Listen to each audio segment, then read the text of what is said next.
can. Okay, perfect. All right, John, welcome to our Overrules cohort. Please start off by giving a little introduction to yourself and the company that got acquired by Spotify. Thanks. Yeah, I really appreciate you guys having me on. So I'm John. I'm the CTO and co-founder of a company called Sonantic, and we recently got acquired by Spotify. We created speech AI for the entertainment industry. So our goal was to make super realistic, emotional AI voices. So think Siri or Alexa, but much, much smarter, and specifically for the entertainment industry. I have to apologize as well because Zena was supposed to be here too, but unfortunately she has had a family emergency, so she can't make it today. But we'll still cover everything that we were going to speak about. And I can give a quick background on myself. So before working in speech research, I did a lot of work on AI and audio signal processing, and worked on a lot of deep learning as well at the same time. But before that, I spent about 10 years working on Hollywood films like Harry Potter, The Dark Knight, The Justice League. And it was my role there to, look at the raw footage. So I would see amazing performances day in, day out of my job. And later on, it really got me curious about we don't want to just make a voice AI company that sounds a little bit better than Siri. We want to make something that sounds as good as Christian Bale or the performances that I was seeing in my day job. So that's really what we set out to do with Sonantic. And we started about 3 years ago, and then we were acquired by Spotify earlier this year. That is so cool. I didn't know that you had that background in the film industry. Why did you decide to leave? Yeah, so I was always really technically minded as well as creatively minded. So I was always doing projects alongside. And around this time, I just was really getting drawn towards deep learning and AI, as a lot of the technical world was at that time. And I just decided it was a good time to switch industries a little bit and maybe take the learnings that I had from that industry forward into some sort of problem. And that turned into speech for entertainment companies. So how did you and your co-founder Zena meet? And then what was that first initial spark of the company idea? And what did the company look like for the first year? Did you pivot? Was it were you focused on what you ended up focusing on? Or what was that early journey like? Great question. Yeah. So we met at Entrepreneur First, which is an accelerator that matches co-founders. So that's its differentiator. You don't go in with a company already. You sort of go in as an individual and they match you up and find your co-founder. So it's a bit like Love Island meets The Apprentice. So I journeyed through 7 different co-founders before meeting up with Zena, and we were friends already, but we didn't really just think to work together until she started explaining to me that she did a lot of work with speech therapy for children with autism. And then we decided, we both have these common speech backgrounds. Maybe we should think about what we could work on. I was focusing on the film industry because that was my background.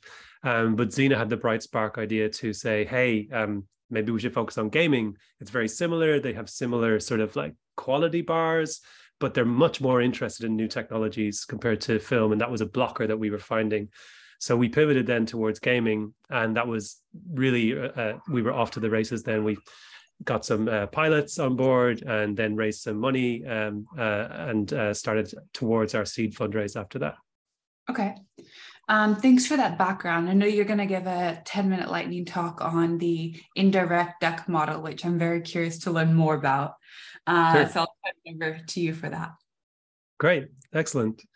Yeah. So when I was asked to do this talk, we were talking about marketing and growth and how we went about growing our startup in the 3 short years that we had it. And I thought about how we could encapsulate that, and I came up with this idea of this thing called the indirect duck model. So it really revolves around 3 things: generating real desire, making sure that real desire arrives indirectly not directly, indirectly. But then later capitalizing on that fact and closing those sales and whatever leads you have directly and doing a lot of work. So I can explain all of that as we walk through. So step one is generating real desire. So let's say you have a product, or even you don't have a product yet, but you have a product idea. Now it is possible to generate desire even before you've built anything, and that's what we did at EF. So even if you don't have that much at the beginning, you probably have way more than you think you have. But how do you generate real desire? So it really goes down to creating some sort of captivating demo. Now, this could be very different depending on your particular business and stage, but I do believe it's possible to create some sort of captivating demo, no matter what stage you're at. I'll show you our final demo. And we can start from there. So let me try and hold on a second. Screen sharing should be on, so. Yes, okay. Sorry, I just have to make a change on my system. 1 second.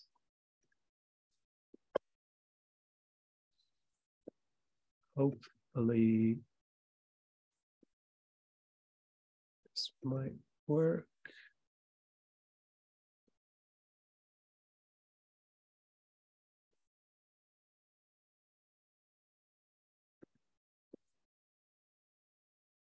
Okay, I do have to jump out and jump back in to apply these settings. Sorry about this. Oh yeah, sure, no problem. No problem. Okay, 1 second. Okay, everybody, in the meantime, if you want to take a moment to think, have I submitted my weekly update? And if you haven't, fill it out right now or right after the call. That would be very wonderful. Also, we just released more tickets for a fireside chat on the 30th of November with Nick Telson, who is the co-founder of Design My Night and a prolific angel investor as well. You do need to apply to get the ticket. But do that quick, and then you should get your ticket shortly after that. All right, I think John is back. Okay, hopefully this will now. Okay, I think we're in business. Okay,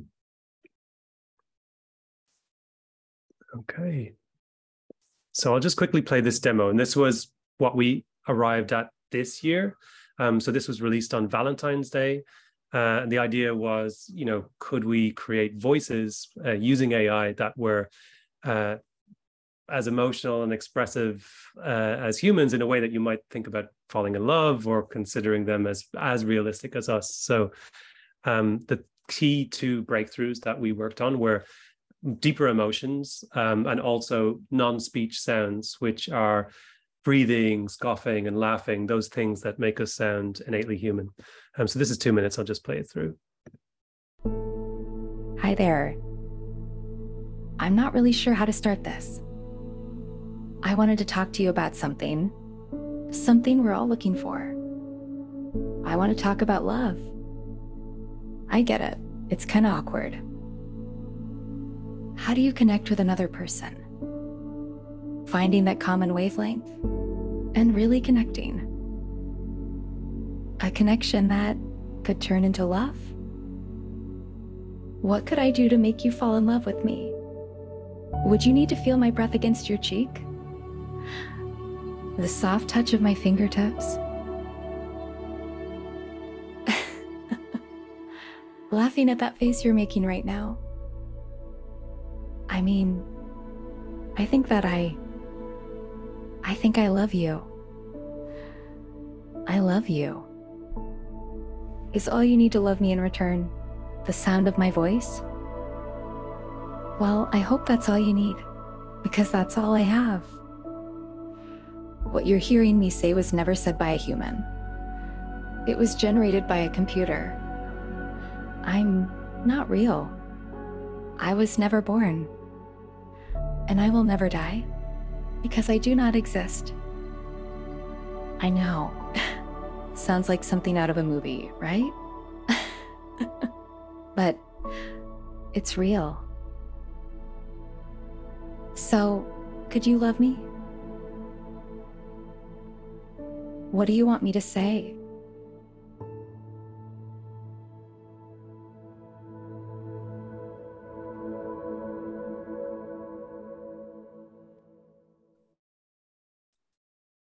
So the goal of that video was step one, to generate that real desire. Oops, sorry. I can see this hurts, but autoplay is on. Now it's off. So once you've generated that real desire, how do you capitalize on that? So I think it's important to show that we wanted the desire to arrive at our potential buyers indirectly. So this is the second step, like making sure that real desire arrives indirectly. What do we mean by indirect? It's like they should find out about this like themselves or through their network or a friend, something like that, but not through us. So we're not reaching out directly at this point. We're putting out something that goes out there, hopefully might get shared sort of like around the place. And then, we get on their radar basically. The Love AI video, which is this, what we call this video here, that wasn't super viral, but it was shared in the right circles. And that was something that we made sure of. So we wanted to make sure it got to the right people, not necessarily the maximum amount of people. The style we chose was like not a hard sell. So like the product is clear, the product is attractive in the video, but it's not like, oh, click here, you got to sign up now and all of this sort of stuff, because we would feel that we would handle that afterwards. So this generates desire in an indirect manner. So, two examples we have, BioWare, one of the biggest B2B clients that we had, they found out because a video was passed around their local Slack. And they were like, oh, you got to check this out. This is amazing. Like, the audio directors from that company were passing it around. Or in the case of Spotify acquiring us, which is like, I guess, the biggest sale that we've done, is Daniel Ek found out about it because, his right-hand person showed him the Love AI video on his phone and said, like, we have to look into these guys. These guys are really interesting. But then step 3 comes along. So once you've put out some sort of captivating demo and you've sort of like tried to figure out how to get it to the right people, maybe you've got it on some Reddit posts, or you've got it, you've identified some networks to share it around to, then you need to close the deals, of course, because it's all very well and good generating interest, but if you don't actually get any deals out of it, then that's not great. So you have to close on the desire that you build directly. So you build up a lot of indirect desire, but then you have to close on it directly. So this is where the hard work comes in. So like it's not the whole like if you build it, they will come scenario. That's just not the way the world works.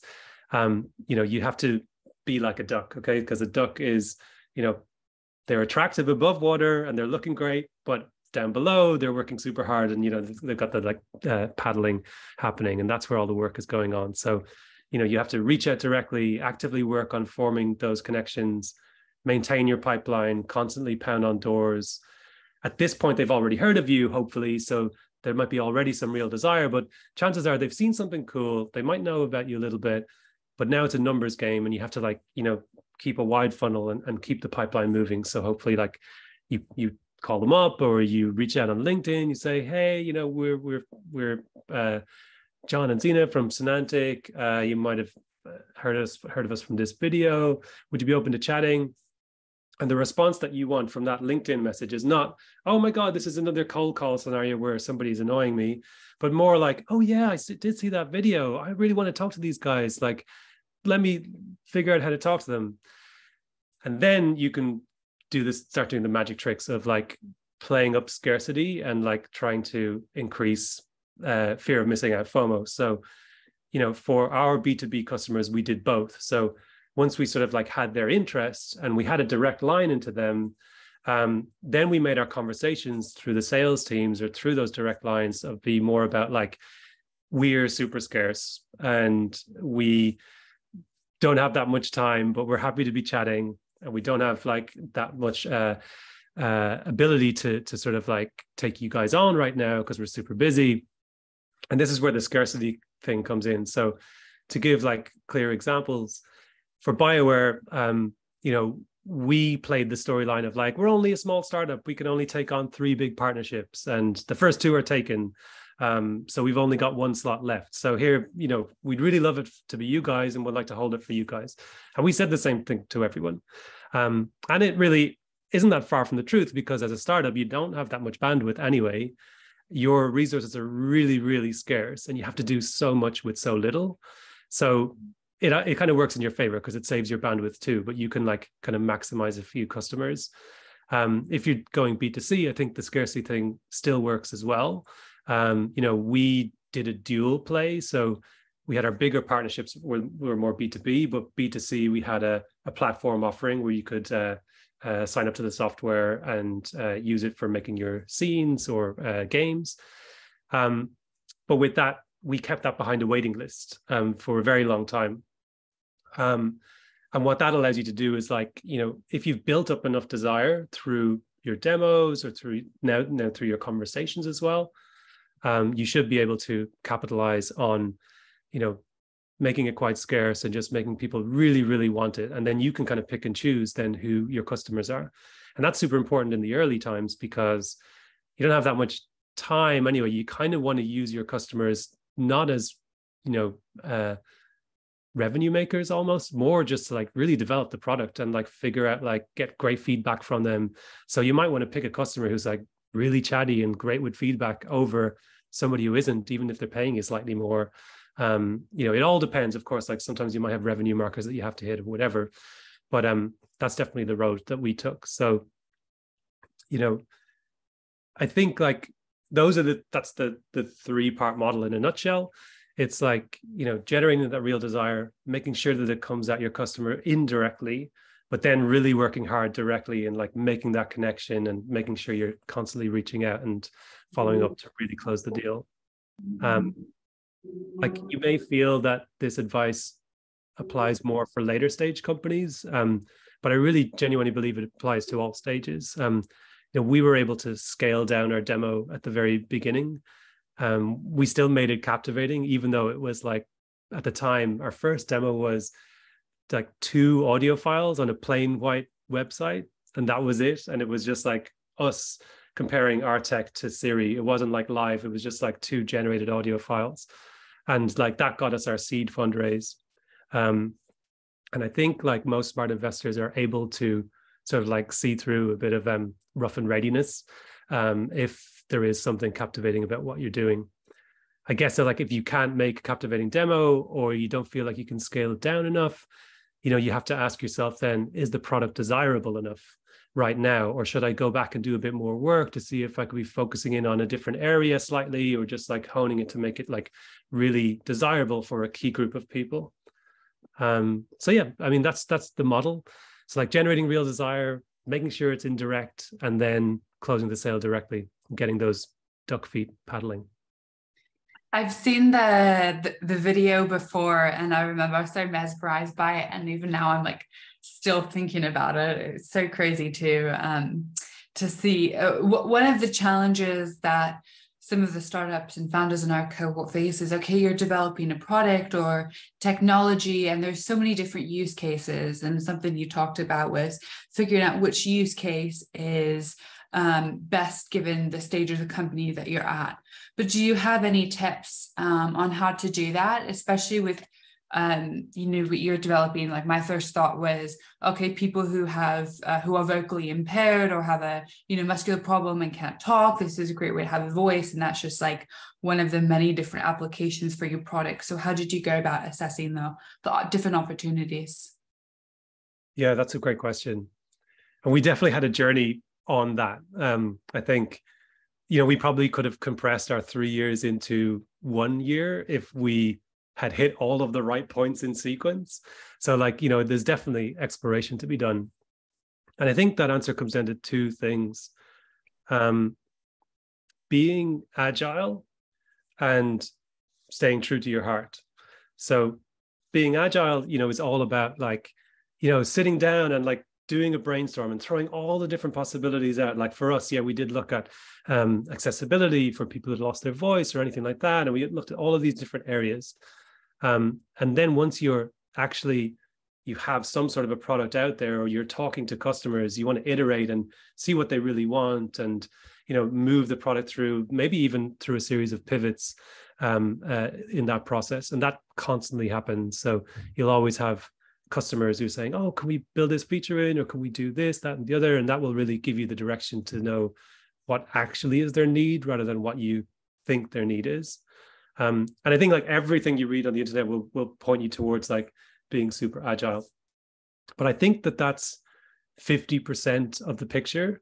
And I would put like 50% into staying true to your heart as well, because founding a company is a lonely thing, and it's like tough. It's really hard, and if you move with every tip, like take ebb and flow of what the customers are saying, you can end up really lost and really like, hey, they just want all of these features, but we're not ready to build these features yet. So what do I do, and which features do I prioritize? And you end up in this sort of situation where you can feel like you don't know what to do anymore.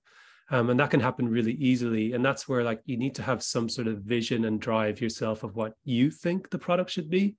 And that's more the sort of like Steve Jobs idea of things like, oh, this is the way things should be. And like, let's like bend the world to that. I think like that's, an extreme, of course, as well. But there's some sort of like happy medium where you're also like, yeah, but, I feel really strongly about this. And I think if I just keep pushing this particular type of product for a little bit more, and if I can get people to see it in this way, then that's really important too. You should never like, of course, like forget to challenge your assumptions and like, see what evidence you're getting from different areas. But staying true to your heart in a way is important too, because you need some sort of fuel to get you through the years, and you need to like, have some sort of conviction behind what you're building too. So I think it's both agility and some sort of internal truth. It's all about that balance. How did you differentiate yourself from other similar products on the market? Yeah, that's super important. At the time, we wanted to position ourselves as the highest quality speech provider specifically for the entertainment industry. So we always got questions from investors of like, oh, well, couldn't Google just do this? And couldn't Amazon just do this? And of course, like Google and Amazon had AI voice offerings already on the Google Cloud and Amazon AWS, but they didn't sound very realistic and they sounded quite robotic. And what we wanted to showcase was that there is a market for something that is more emotional and more realistic. And our core belief, our staying true to our heart, was that, that the world is just going this way, and people would naturally prefer to be, if I have to speak to a computer, I would prefer for it to sound human, like Jarvis or that movie Her or something like that. And that was really our core belief too. So that's what we wanted to differentiate, was like make sure that it sounded emotional and expressive and realistic. And we put a lot of work into highlighting that we were further ahead than everybody else in those areas. What did you say when in response to the Google and Facebook, and obviously you're set apart on quality and like the video so clearly shows that, but I'm sure you got investors saying, well, they have an engineering team, so can't they increase the, emotional, how emotional the voice sounds? Yeah, it's a great question. Yeah, and the couldn't Google just do this question is like, everybody is probably going to get it. You're very lucky if you don't, because then you probably have something like very unique. What we educated the investors on was that Google will always win the market for, let's call it something general that will please everybody enough, let's say. So you think about Google Docs, it's, not as maybe featured as Word in some ways. But if you're like a movie script writer or something like that, you use a totally different word processor. It's like it's so specialized. It's specific for your industry, and it'll do all the movie scripting stuff and all of that. So we sort of position ourselves like that. Like there is room for a company who will be doing something more specific and more let's call it specialized for one particular industry, and we call it like the general entertainment industry, which included film, gaming, all of this, for AI voice, and that Google will never really come into this area. And yes, they might make their voices more realistic, but no, they're not going to have all of these different emotions that our scriptwriters are going to want to call up in different scenarios. Like, does Google really need to have a voice that sounds like it's crying, for example? Probably not. So that's what we really worked on, educating them that we were going after a narrower market, but it was higher paying and the customers would be bigger, and we could sort of still make $1 billion business that way. Okay, that makes sense. So let's talk fundraising. You talked a little bit about your seed round.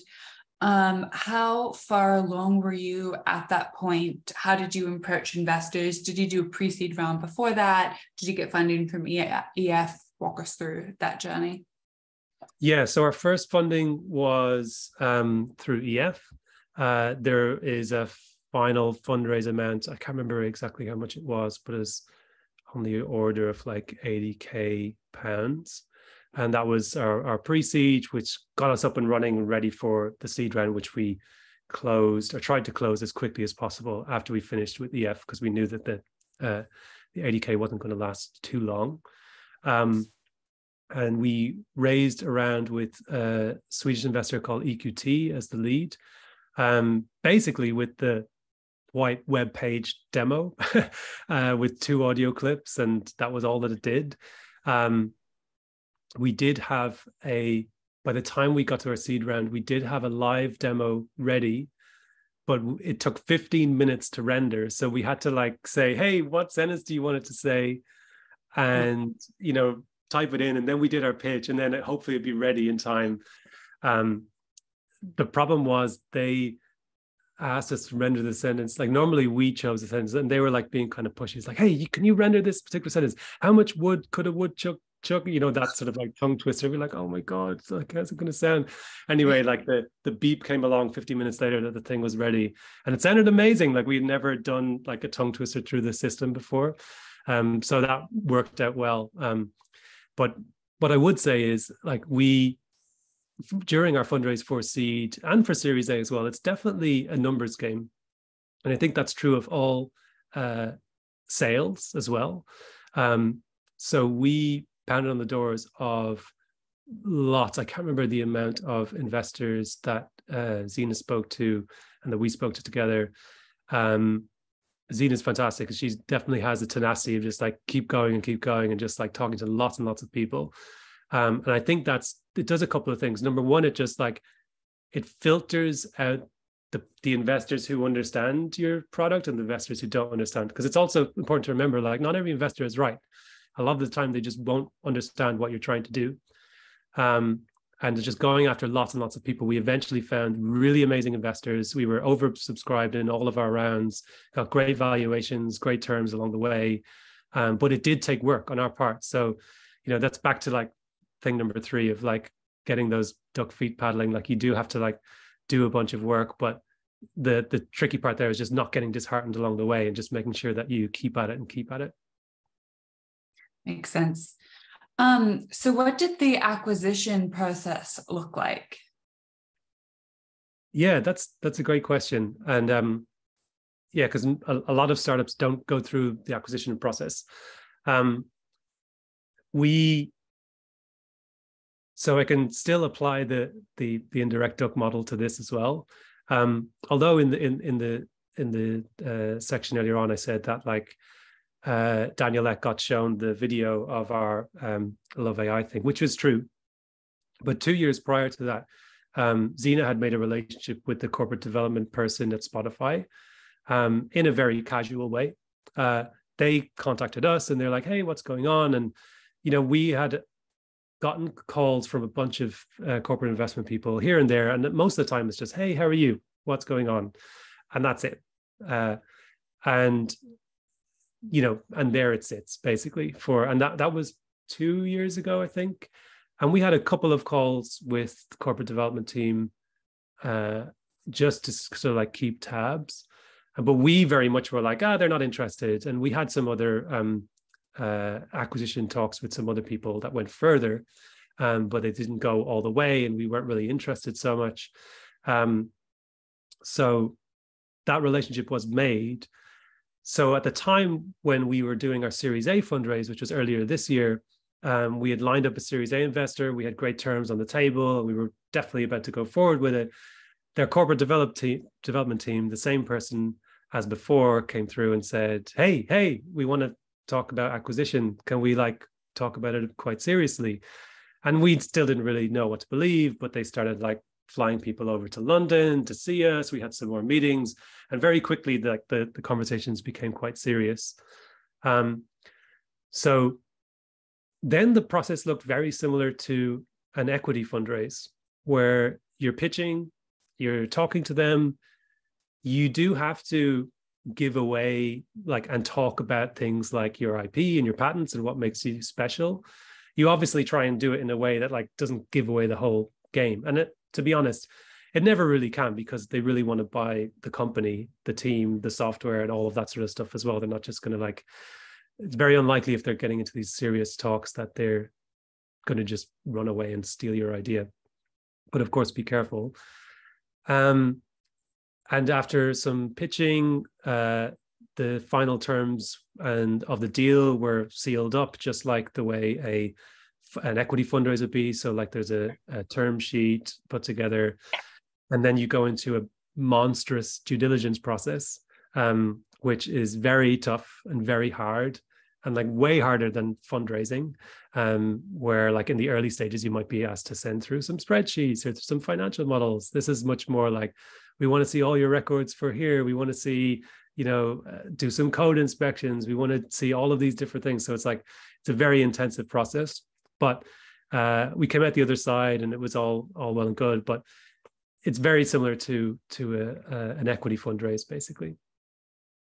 Was it, what were those conversations like with your existing investors when you were saying, okay, we're exploring acquisition? Were they no, we want you to continue to grow. You already have a Series A on the table. Let's see how big we can get. Or how did that shape up? Yeah, great question. And this is another reason to align yourself with good investors. Try and align yourself with the best investors you can get. And we were very happy with the ones that we worked with, because they understood. A lot of the investors we had, if not all of the key investors we had, were founders themselves before. And I think that's a great trait for you to look for in your investors if you find that. Or at least who have operated businesses before and worked at a kind of a operating level. They understood in the way that they said okay, yes, some of them were just great, this is amazing. How much do I get? And then other people were saying okay, yeah, this is really great. Would have liked you to go on a little bit further, but I can see why you're doing it. And, it's all good. So we had no pushback whatsoever from any of the investors. And we were kind of scared going into some of those conversations, because we thought that they would be hey, I've just invested a bunch of money into you guys. I want to see it grow. But yeah, the thing is, at the end of this, particularly founder-centric investors and investors who have been founders themselves, they really want you to, succeed first and foremost.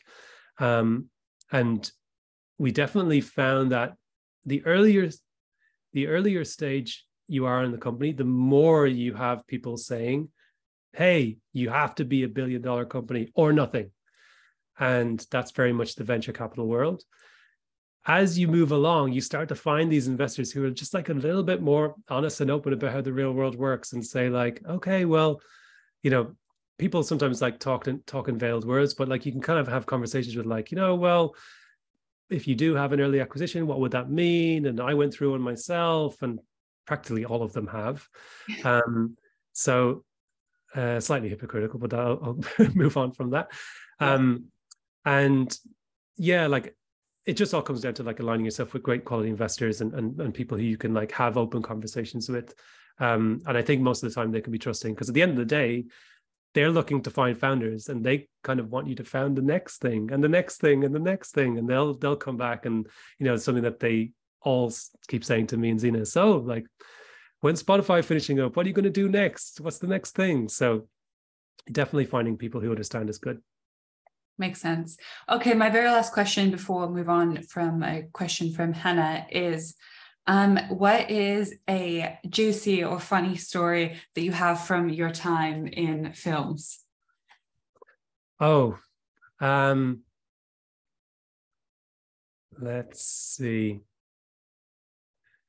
I don't have a juicy story, but I do have a sad story, which is kind of interesting. So like when I was working on Batman, I felt, and I think the whole crew felt, really sorry for Morgan Freeman, because he couldn't remember the super complicated lines that he had. So I think like half of it was Morgan Freeman is and was at this time getting older, and the other half of it is like he was given ridiculously complicated, oh, you've got to like do the whirly jig with the timothy jig and all this like technical stuff, and he just like kept fluffing his lines, which is definitely quite sad. But I did have a slightly embarrassing story which happened to me, although it wasn't entirely my fault. I arrived into work and I was doing a night shift for this particular, this was on one of the Harry Potter films, and I unfortunately arrived in, and this was back in the day when to use the editing software, you had to have like a physical, what looked like a USB dongle, like a physical key to activate the software. Otherwise you couldn't use it. Somebody had stolen it and thinking that it was like a USB key. And I was like, oh my God, what do I do? And then I had to like, I was pretty new to the job. I've just moved over from Ireland for this role. And I ended up calling up like their head of production, because like naively, they told me like, hey, just call me up if something, ever goes wrong. And this was like something that was going wrong. So I think like I ended up in a lot of trouble in some ways, but I didn't like, I think it was all fine in the end, but they were like, you've held up the whole production for one day because somebody's stolen this USB key looking thing.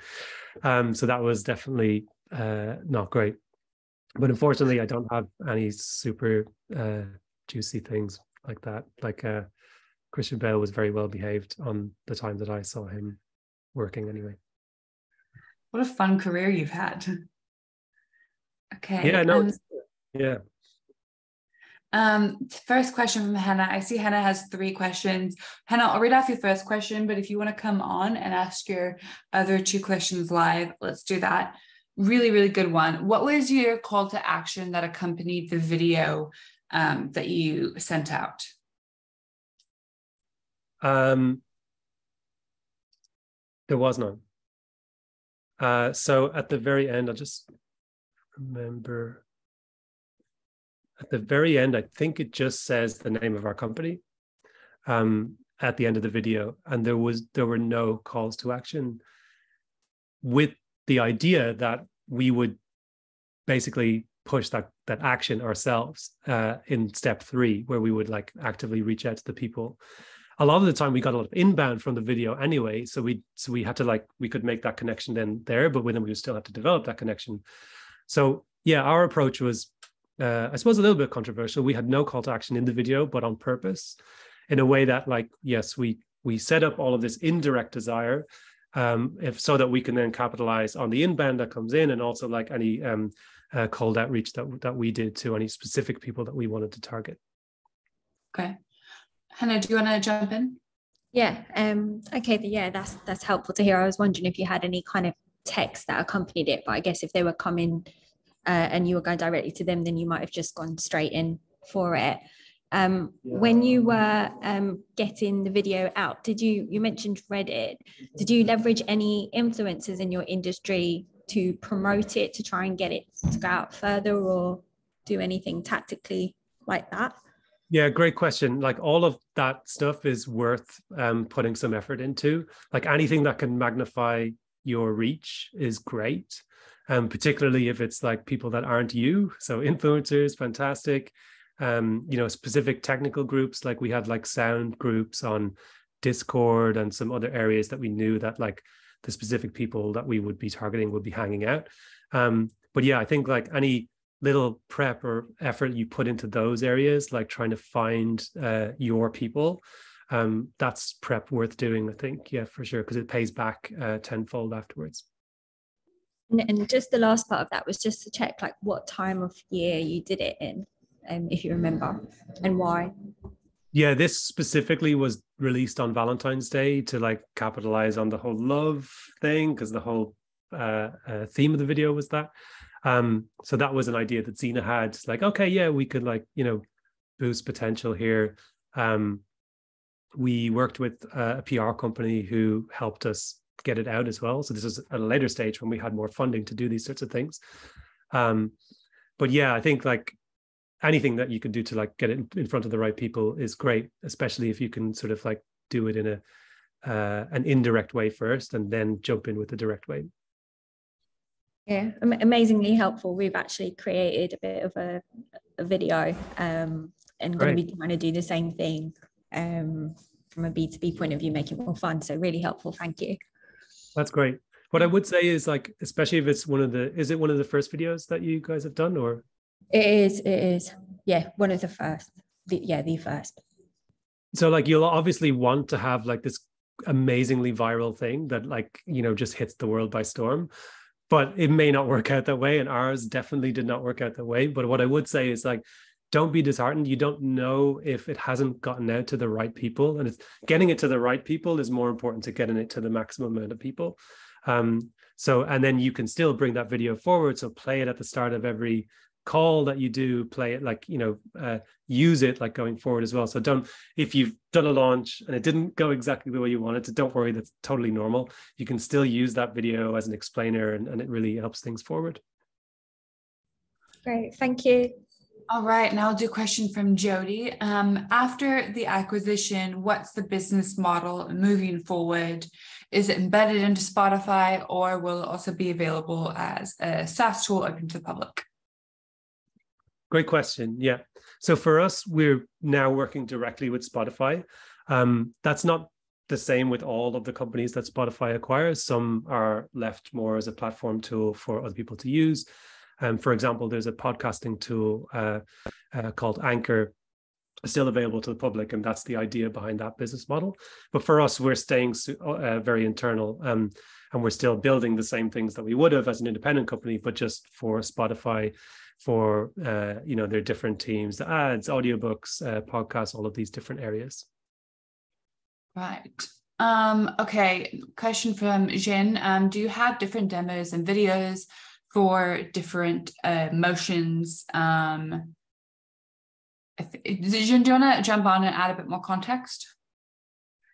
Hey, yeah, so I was just curious to know, like, do you have different videos that have different emotions and target specific people the same way that you targeted like flirting on Valentine's Day? I'd be really interested to hear that, because I'm doing a swimwear brand. Obviously, at this point, it's for women only, but about inclusive shapes, and the frustration that goes behind that is going to be one of our pain points. And it's interesting to actually see how you've come across, like how you've done your marketing. And I wonder if there's room for myself as a business to do separate types of emotions as a type of marketing. So, for example, what did I say? Emotional, because I'm left out, or rejoice because I finally feel seen or acknowledged. That's an example. Yeah, that's a great question. We didn't make different versions of a video. We focused on one video each time. So I think we made maybe 5 or 6 videos over the 3 years, but they were at different stages. So they kind of charted the journey of the software. At the first, it was like the first emotion we could do was sadness. Later on, we added the ability to control the voices. So we had a video showing how you can have all these different aspects of control. Later on, it was like back to this video as well, where it's like deeper emotions and the non-speech sounds. But I think that there's no reason why you couldn't do that for your particular business, specifically because you want to speak to as many different women of different shapes and sizes as you can, because you're serving them. The only problem is money and time, because like making lots of videos is expensive. So I think like that's something that you could look into. Like, is there either, do I just like focus on one specific area that's like the first pilot area and then move into the other areas? That's probably like the smartest way to do it. Or if you feel like you've already piloted an area and you want to start expanding, you could try and find like a very minimal way to like spin out different versions of a video. Like the video is the same except for the final few shots, or, you know, something like this, where you're then able to like send out these different versions. So in a short answer, we didn't do sort of like multiple different versions, but I think you could. You just have to worry about, you know, is this the right way to spend my time and money? And if you can do it, then I think that's really great. Perfect. Thank you very much. I do have one more question, if you don't mind. Do you have any suggestions on way to translate some of your techniques for your business for someone who's like me pitching more physical products? Yeah, that's a great question. I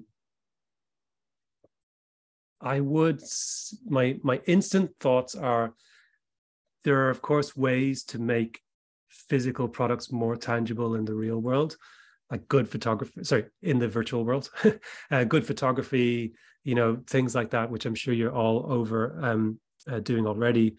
I think if you can have something that's shareable digitally, it has such an advantage, because if you're tied to going around physically or bringing samples, it's going to make it quite difficult and limit how many people you could see. So I would probably say it's worth sort of like kind of like digitizing your product in a way that kind of like gets people on board for those sales, and investing the time and figuring out what that right strategy is for that, probably now, rather than building up some sort of a business through like maybe more physical means, but then hitting a ceiling in terms of what you can do for scale. So that would be my first guess. All right. Thank you very much. Thanks. Sorry, I muted myself. Okay, good question from Mitali, who asked, regarding due diligence, is there some advice you would give your former self, which would have made due diligence faster and easier? Great question. I'm trying to think about the thornier things.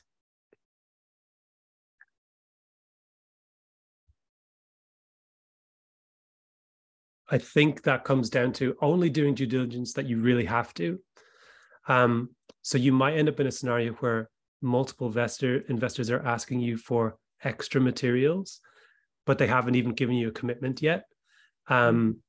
You know, those are just avoid those as much as possible, or really minimize it, or give them a tiny bit and say you can have the rest if you commit. And I think it's totally normal for you to say that. Some investors will really push for as much as they can. And that can be quite tough and draining, especially if they turn around and it's like, no, I don't want to commit. And then even with your committed investors, it's not out of this realm to sort of like at some point push back and say, we don't have that for this stage of our business, or, you know, we can't do that right now, or, you know, this is going to like take us, you know, X amount of hours. What we can give you is this, though.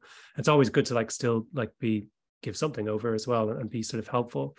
But I think it's a bit of a tightrope and a balance. So like you have to sort of like navigate like doing the right amount so that they can you know, get the answers that they need and satisfy themselves, versus like you not just like doing lots and lots of work and then suddenly you're ended up with no commitment, or they pull out or something like this. So so yeah, I think it's just like finding that balance and knowing when to push back and how to do it in a polite way.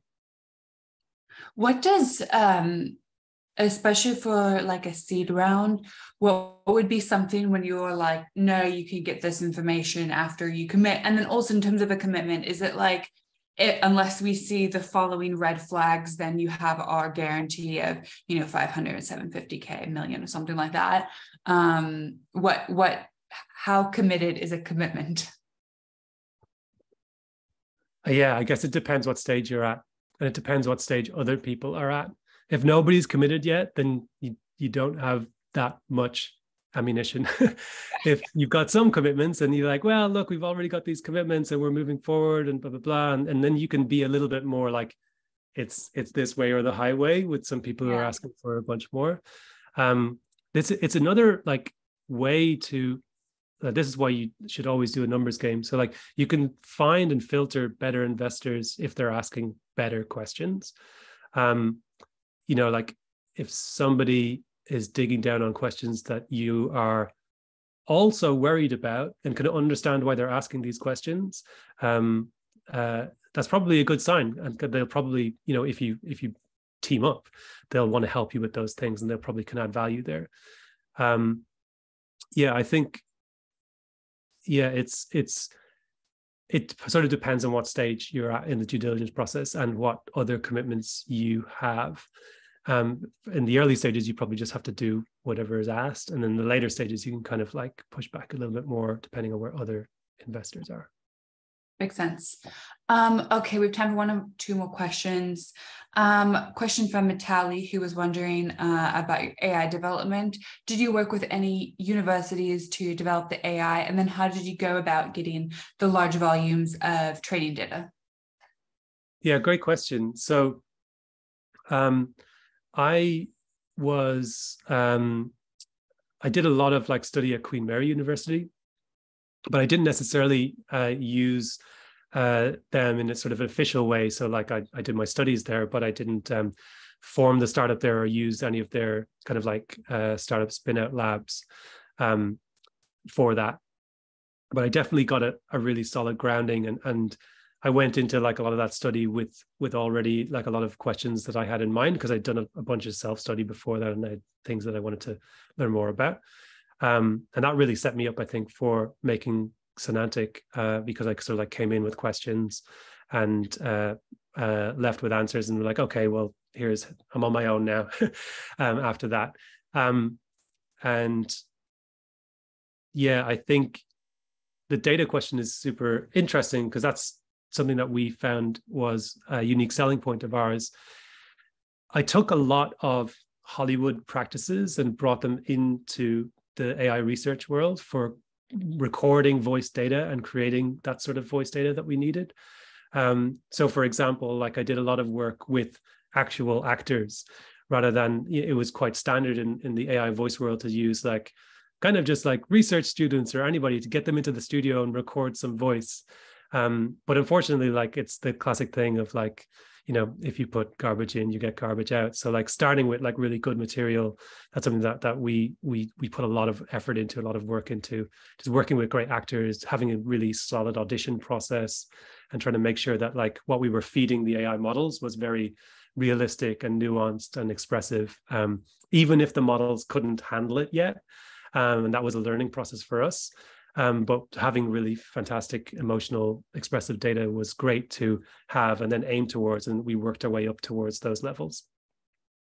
Brilliant. Okay, that's just about it for time. We have our next session with Kevin that'll be starting shortly. Purdy, do you have any final wrap-up questions? Nothing from me, but that was incredible to listen to. Thank you, John. Yeah, thank you so much, John. Where is the best place for people to connect with you? Should we put your LinkedIn in the chat? Yeah, that's a great way. Yes, yeah. Just hit me up a message if I can be helpful. Please let me know. Cool. Thank you so much. It was really, really wonderful to hear about your journey, and all the best at Spotify and your next startup, perhaps. Thanks for having me, and best of luck, everybody. Cheers. Bye, John. Thanks. Okay, everyone else, stick around. Is Kevin in? Kevin is in. Should we just stop recording and then re-record?